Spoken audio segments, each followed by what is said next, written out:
Bonsoir à tous. Alors, une soirée qui est spéciale ce soir, puisqu'il était prévu qu'on ait un commandant de brigade de gendarmerie qui était normalement avec nous, qui l'a confirmé jusqu'à hier, et que depuis ce midi, on ne peut plus joindre. Tout d'un coup, c'est disparition, silence, et on n'a aucune nouvelle, et il n'est pas avec nous ce soir. Et donc, c'est bien dommage parce que beaucoup de gens l'attendent. Beaucoup de ses confrères sont en train de nous regarder, sont avec nous. Et malheureusement, lui n'est pas là. Alors, est-ce qu'il a reçu des menaces? Est-ce qu'il a déjà été mis en garde à vue, arrêté? On ne sait pas. On n'a aucune nouvelle. Donc, on espère en avoir très bientôt. Toujours est-il que, de toute façon, il y a un mouvement en cours actuel dans la gendarmerie et la police, et on va en parler. Dans les nouvelles aujourd'hui, il y en a quelques-unes qui sont assez importantes. On a récemment reçu plusieurs des vrais groupes de gilets jaunes qui ne se sont pas laissés manipuler. Et ceux-là, donc, qui ne sont pas tombés dans les pièges des généraux qui se sont servis de Chalençon et Franck Buller pour essayer de les amener dans le giron des généraux. D'autres par la politique, avec un autre groupe de leaders que les médias avaient choisi. Ceux-là, bon, on n'en parle plus. Certains ont été embarqués, d'autres non. Mais à côté de ça, il y a des groupes qui sont vraiment restés indépendants, qui sont restés purs, on va dire. Et ces groupes, de plus en plus maintenant, viennent nous rejoindre parce qu'en fait, ils s'aperçoivent qu'on n'est pas un mouvement, on n'est pas un parti politique. Nous sommes vraiment le gouvernement de la France libre, mais surtout le paradigme nouveau qui va s'installer.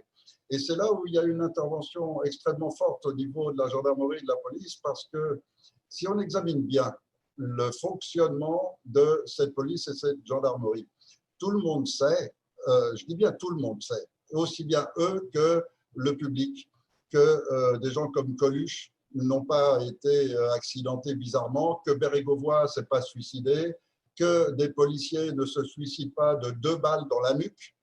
Tout le monde sait cela. Et donc, tout le monde sait aussi qu'il y a des équipes de tueurs, des équipes professionnelles, des assassins professionnels qui sont introduits dans la gendarmerie, dans la police, discrètement, que même certains ne connaissent pas, les chefs ne se doutent pas.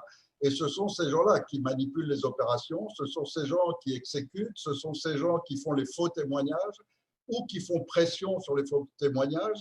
Et on s'aperçoit par exemple que l'un des principaux commissaires chargés d'enquêter sur l'affaire Charlie se suicide dans des conditions tout à fait bizarres, que certains qui devaient enquêter un peu plus profondément sur ce qui s'était passé entre Valls et les militaires qui auraient dû intervenir dans l'affaire du Bataclan, là aussi, ceux qui ont voulu investiguer un peu ont été mis sur la touche.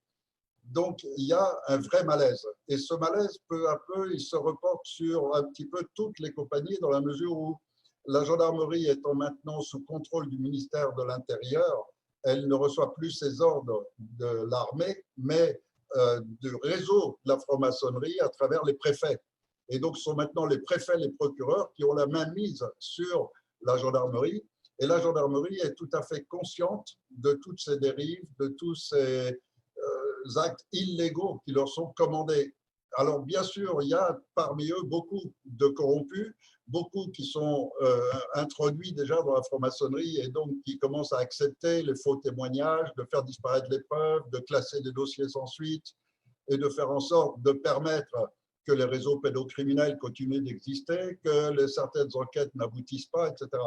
Et parmi les chefs d'investigation, la police judiciaire en particulier, et parmi certaines brigades dans le renseignement de la gendarmerie, il y a des gens qui ont parfaitement constaté que dès lors qu'ils devaient poursuivre leurs investigations et que ça les menait à des hauts dirigeants de la franc-maçonnerie ou de la politique, eh bien systématiquement, ils étaient classés, les affaires étaient arrêtées à ce niveau-là, ils ne pouvaient pas aller plus loin et sinon ça leur coûtait des problèmes. Et puis, il y a encore un autre phénomène, c'est celui de tous ces gens qui arrivent à un certain niveau, en particulier dans l'armée, où ils savent très bien que maintenant, pour passer au niveau supérieur, il faut accepter d'entrer dans la franc-maçonnerie. Si on n'y entre pas, on est coincé à un certain niveau et on ne monte plus les échelons. Et donc, la carrière aujourd'hui se réussit exclusivement si on passe par la franc-maçonnerie, c'est-à-dire si on accepte d'être complice de ce gouvernement illégitime qui est en place. Et ça, c'est quelque chose d'assez compliqué à vivre pour eux. D'où cette quantité de suicides qui maintenant est presque aussi importante que les suicides chez les agriculteurs, alors qu'ils font un métier qui normalement ne devrait pas les mettre dans une situation similaire.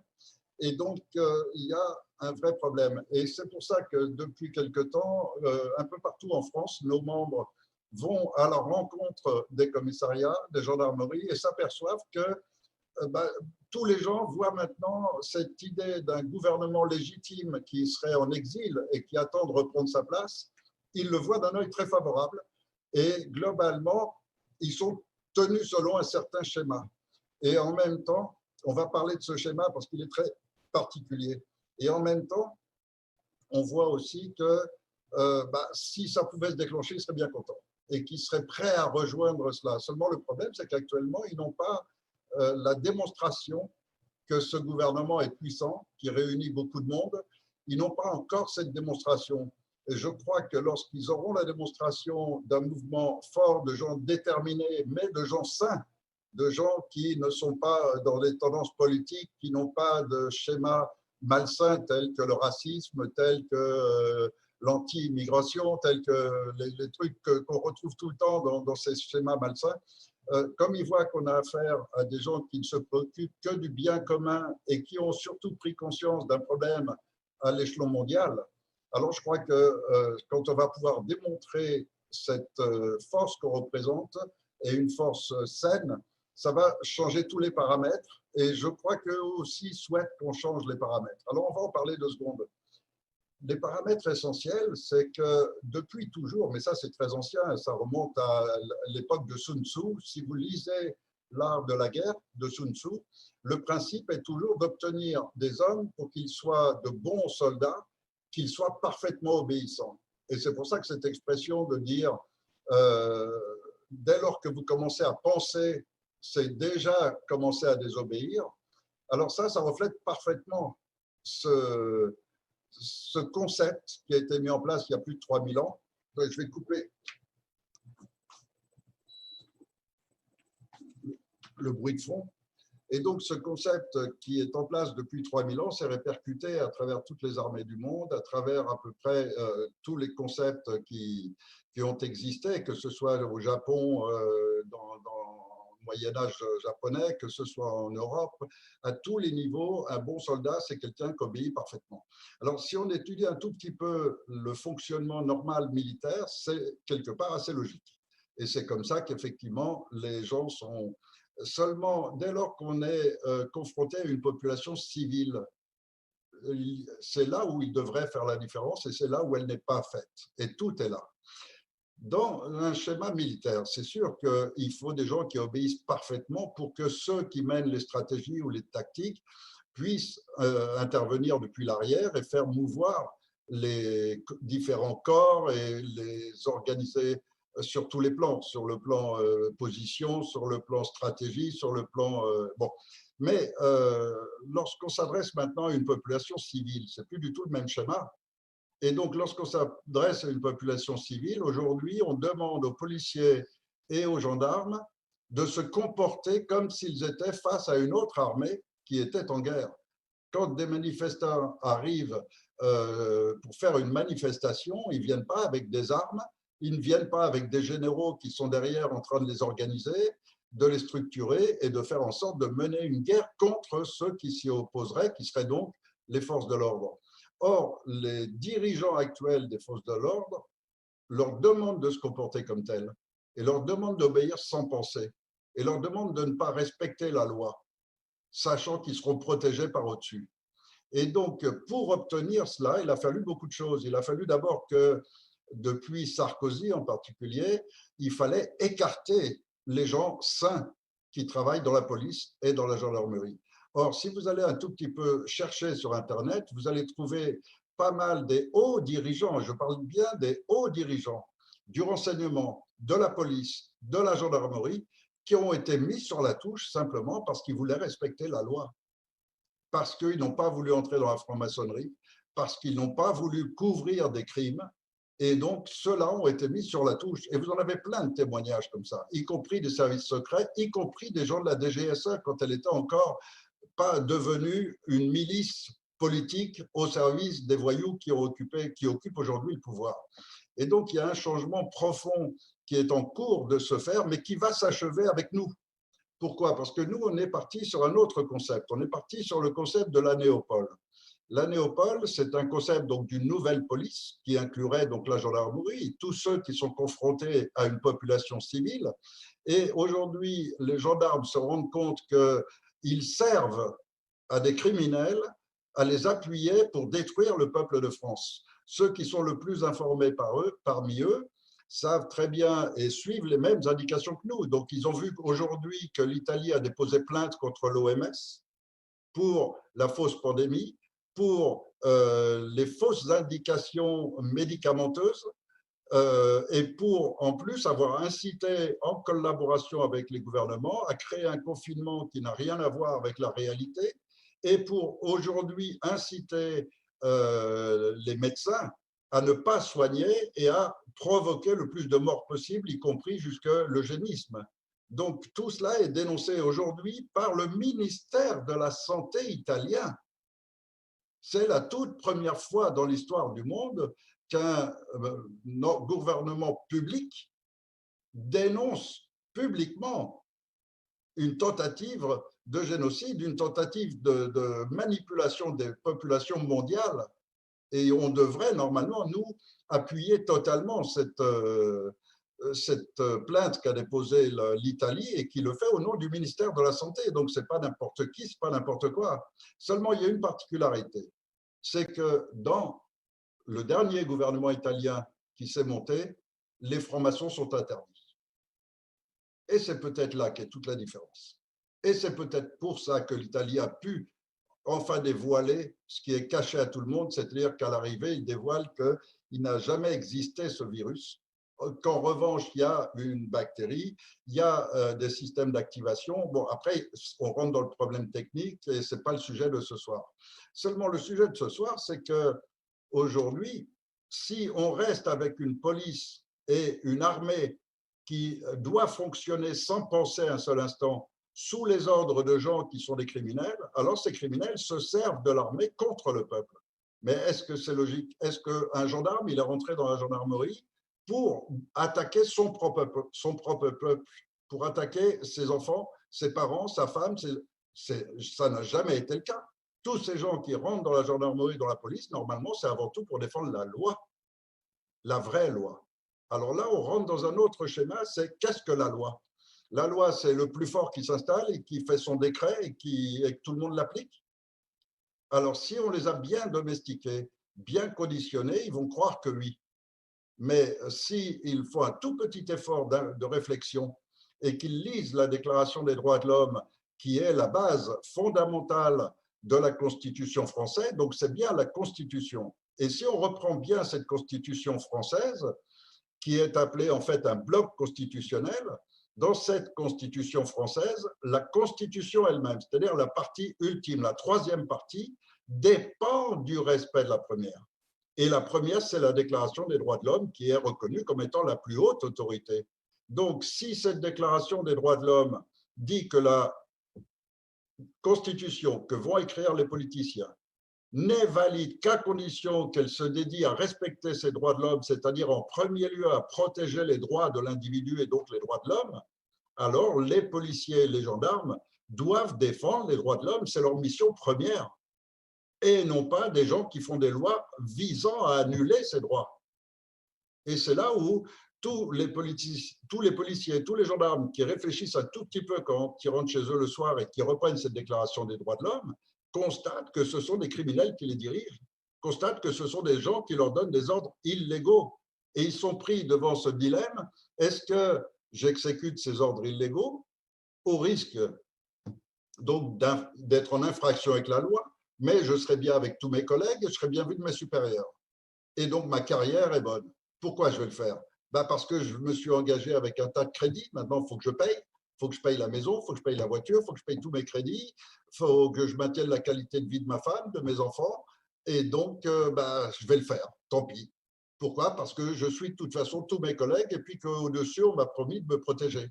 Et je sais que je suis protégé par une magistrature qui est aussi, qui fonctionne dans le même sens et qui va aussi permettre que bien que, par exemple, manifester soit un droit constitutionnel, j'ai le droit de me défouler sur un manifestant quelconque sans aucun risque parce que je serai protégé par ma hiérarchie et je serai protégé à plus haut niveau par la justice parce que c'est tout un ensemble de corruption. Donc, ces mêmes gendarmes et policiers qui nous écoutent en ce moment sont déjà eux-mêmes en train de violer leurs propres lois de leurs supérieurs simplement en nous écoutant, c'est-à-dire écouter des gens qui vont leur dire reprenez la Constitution française et si vous lisez donc dans son ordre hiérarchique d'abord les droits de l'homme, alors vous apercevez que la Constitution n'existe plus et donc que la France étant sans loi, toutes les lois qui sont passées depuis Sarkozy n'ont strictement aucune valeur et que vos supérieurs vous donnent des ordres que normalement vous ne devez pas exécuter, vous ne devez pas accepter. Alors, vous l'acceptez quand même parce qu'il faut vivre, parce que c'est votre carrière, parce qu'il faut manger à la fin du mois. Seulement, aujourd'hui, vous êtes en train d'aider un gouvernement, et pas que vous, c'est aussi toutes les polices dans tous les pays, parce que le schéma est le même partout. Eh bien, vous êtes en train d'aider votre gouvernement à détruire votre peuple. Vous êtes en train d'aider le gouvernement actuel à détruire la France. Et vous savez, là, pour ceux d'entre vous qui sont un petit peu documentés, vous savez très bien qu'avant la fin de cette année, la France n'existera plus. Vous savez très bien qu'on sera dans les guerres civiles et que là, vous serez en première ligne et que là, certains bons paquets d'entre vous va y rester. Donc, une guerre contre votre peuple, est-ce que c'est la raison pour laquelle vous vous êtes engagé? C'est la vraie question, je crois, qu'il faut se poser. Est-ce que vous êtes engagé dans ce sens-là? Ou est-ce qu'au contraire, vous ne vous êtes pas engagé pour défendre le peuple, pour défendre le bien contre le mal? Et je crois qu'aujourd'hui, ça touche le niveau du bas, ça touche le niveau intermédiaire aussi, parce que les nominations politiques commencent par le haut. Et donc, le contrôle qui s'exerce sur toutes ces forces aujourd'hui, il se fait par le haut, et donc par des gens qui sont complètement corrompus par les politiciens. Seulement, il y a tout un corps intermédiaire qui est énorme.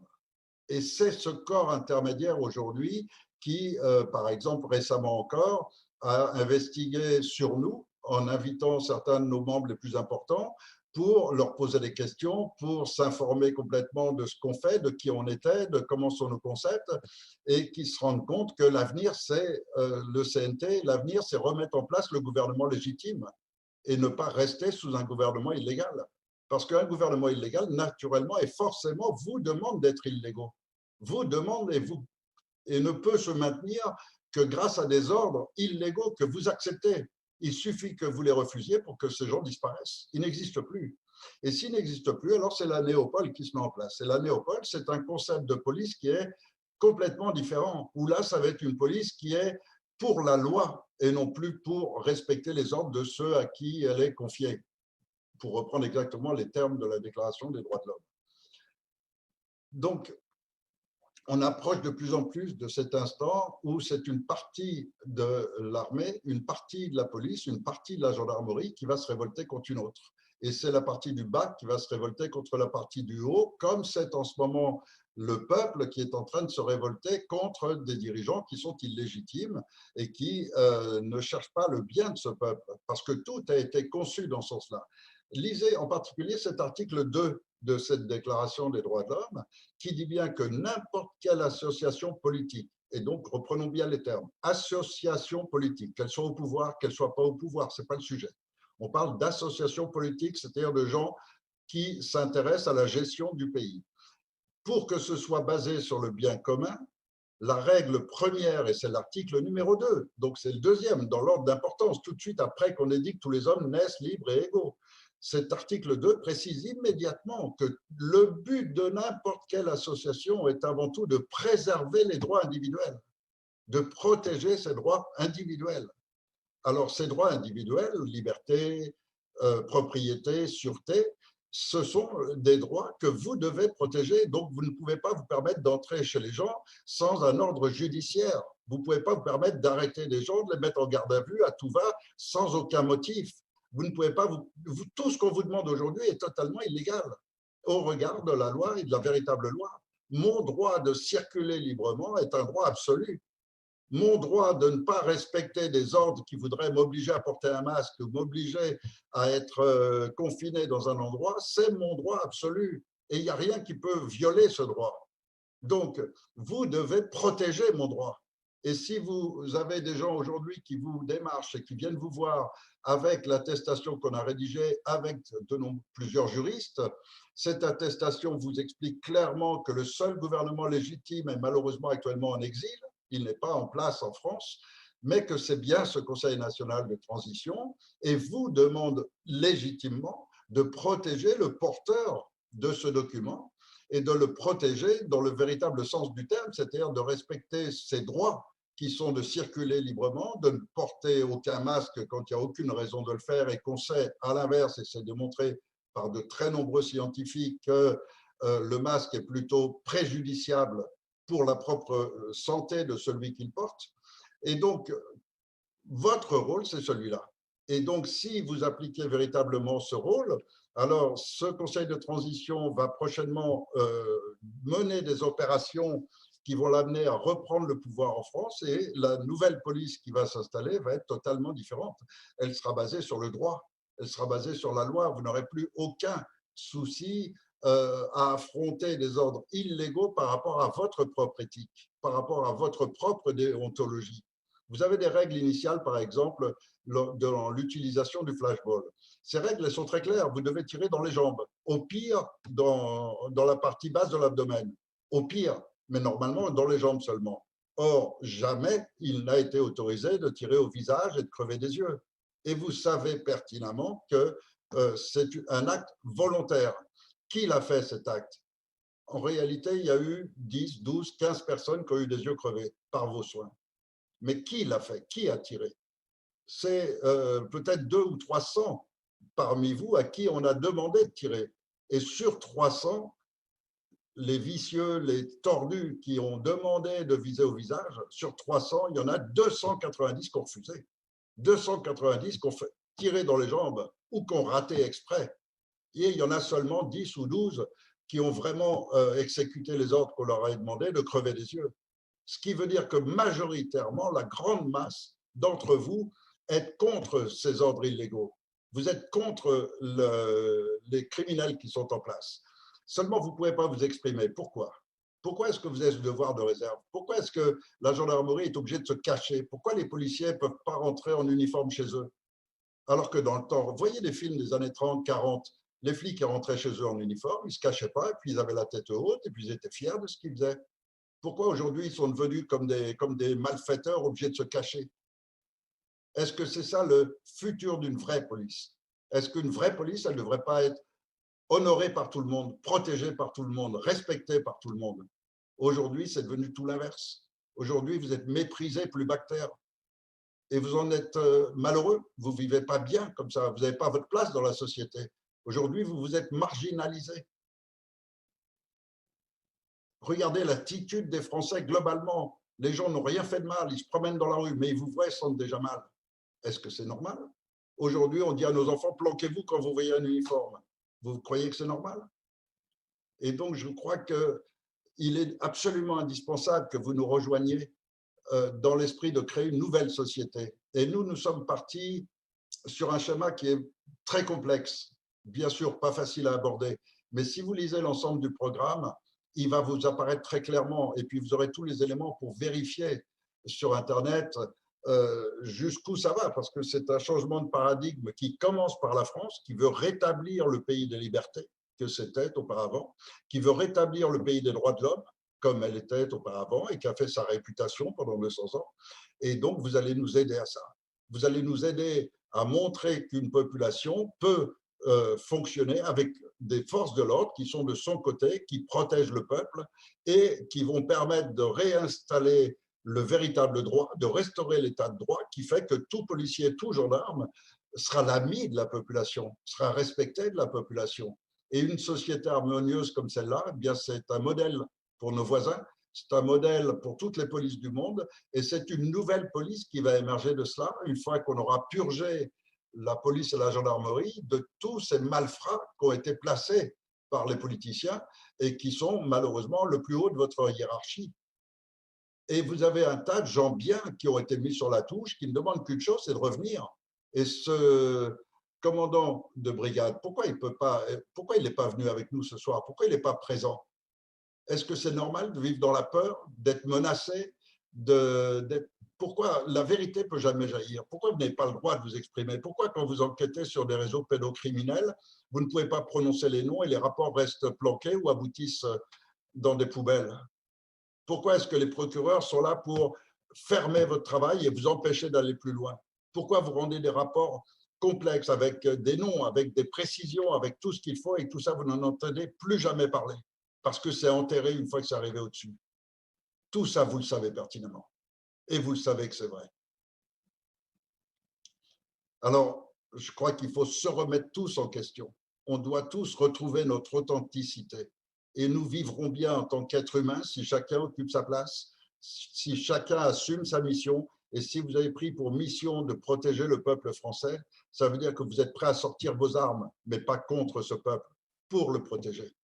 Et donc, quand on fera nos actions, vous devrez être à nos côtés.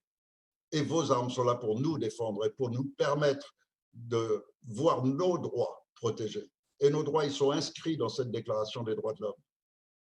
Et donc, je crois qu'aujourd'hui, on est vraiment tout près de cette bascule où soit vous allez sombrer dans la plus basse criminalité en aidant les criminels à lancer cette opération qui se prépare, et je vais déjà vous dire de laquelle il s'agit, à savoir que nous sommes peu, mais nous sommes quelques-uns sur la planète à étudier le schéma de ce nouvel ordre mondial depuis plus de 20 ans et avoir peut-être su mieux que les autres interpréter leur mode de fonctionnement, le schéma, vers quoi ils se dirigent et comment ils s'y dirigent.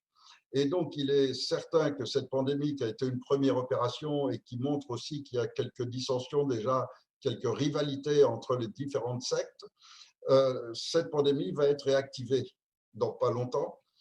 Suite à cette réactivation et très probablement par la 5G qui va réactiver ce coronavirus, vous allez commencer, les morts n'ont jamais existé, vous le savez pertinemment. Les seules morts qu'il y a eu, c'est les morts naturelles, normales de chaque année, comme la grippe.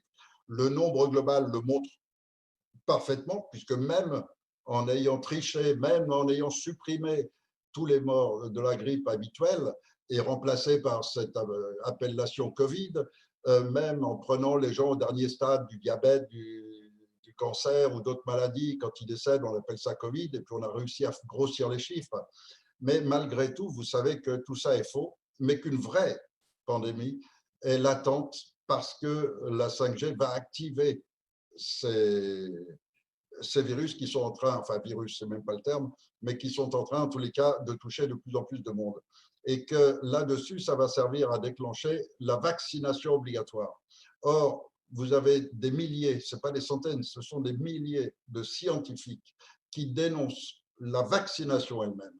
D'abord parce qu'elle est totalement inutile, ensuite parce que systématiquement, elle introduit dans l'organisme de jeunes enfants des doses de métal qui obligatoirement finissent par s'accumuler dans le cerveau et ne permettent pas à ces enfants d'atteindre leur niveau normal d'intelligence. Sans compter ceux qui sont un tout petit peu plus faibles au niveau immunité et qui sombrent très jeunes dans l'autisme ou les maladies comme les scléroses en plaques et les cancers. Il vous suffit seulement d'aller vérifier les courbes. Depuis 1950 que les vaccinations deviennent la grande mode et qu'on a des quantités énormes, eh bien vous voyez que la courbe des cancers, la courbe de l'autisme suit exactement les mêmes. Et depuis Sarkozy, qu'on a lancé maintenant les vaccinations à haute dose d'aluminium et de mercure, on voit aussi la quantité d'autisme qui a grimpé. Les 12 vaccins de Macron ont provoqué 500 000 enfants autistes en France, dont certains de vos enfants. Un certain nombre de gendarmes ont des enfants qui ne sont pas à leur niveau normal, des enfants qui sont classés autistes, des enfants qui sont classés demi-autistes, toutes sortes. Et donc tout cela vous touche autant que ça touche tout l'ensemble du peuple français. Et demain, ces criminels vont vous demander de forcer les Français à se vacciner, vont vous demander de contrôler s'ils ont bien été vaccinés, c'est-à-dire s'ils sont bien pucés par un implant RFID qui va les contrôler ou par de la nanotechnologie. Il y a toute une science qui est cachée et vos dirigeants vont se servir de vous pour détruire le peuple français.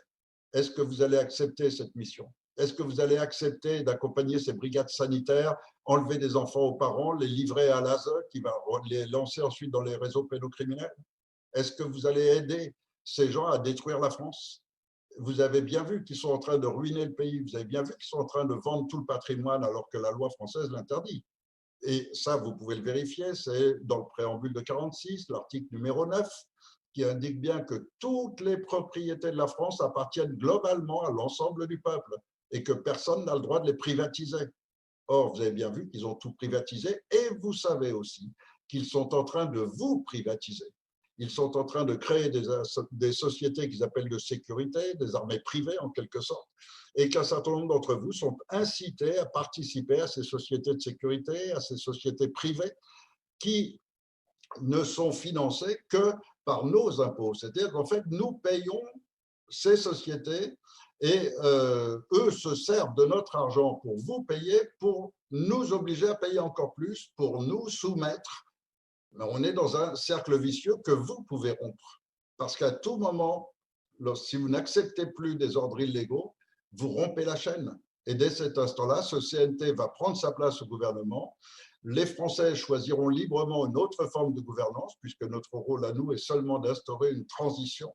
Et vous aurez à ce moment-là la création d'une nouvelle police qui va se mettre en place. Tous ces grades intermédiaires vont naturellement devenir les grades les plus hauts, puisque ce sont les gens sains et qui ne sont pas rentrés dans les sectes et qui refusent les ordres criminels qui vont devenir demain les futurs dirigeants de cette nouvelle police. Et vous éduquerez cette police non plus à être des idiots fermant les yeux et appliquant bêtement des ordres, mais vous éduquerez cette police à être logique, à être sensée, à considérer que chaque conducteur qui passe, c'est sa femme qui est en train de conduire la voiture, à considérer que c'est un ami qui conduit la voiture et de ne pas chercher systématiquement à lui mettre des PV à tout va tant que c'est possible pour essayer de remplir un quota, etc. Tout ça est l'opposé de votre propre dignité. Donc voilà, c'est un petit peu le message que je passe. Ce commandant de brigade voulait lui-même dénoncer certaines enquêtes qui lui ont été retirées et qu'on lui a interdit de poursuivre. Il voulait dénoncer un certain nombre de choses. D'autres le font déjà sur des vidéos que vous pouvez voir sur Internet. Et dites-vous que tous ces gens ne sont pas fous. Tous ces gens ne sont pas des malades. Quand vous voyez que le CRS Marc Granier, qui a fait une vidéo avec moi, a été mis en hôpital psychiatrique le lendemain parce qu'il a osé dénoncer qu'on lui a tiré dessus, il a quand même un trou de cette taille-là dans le ventre. Il a pris une balle à bout portant et il s'en est sorti par miracle. Et le fait de le dénoncer, est-ce que ça vaut de le mettre dans un hôpital psychiatrique? Tout cela parce qu'au départ, il avait constaté des magouilles à l'intérieur de l'Élysée.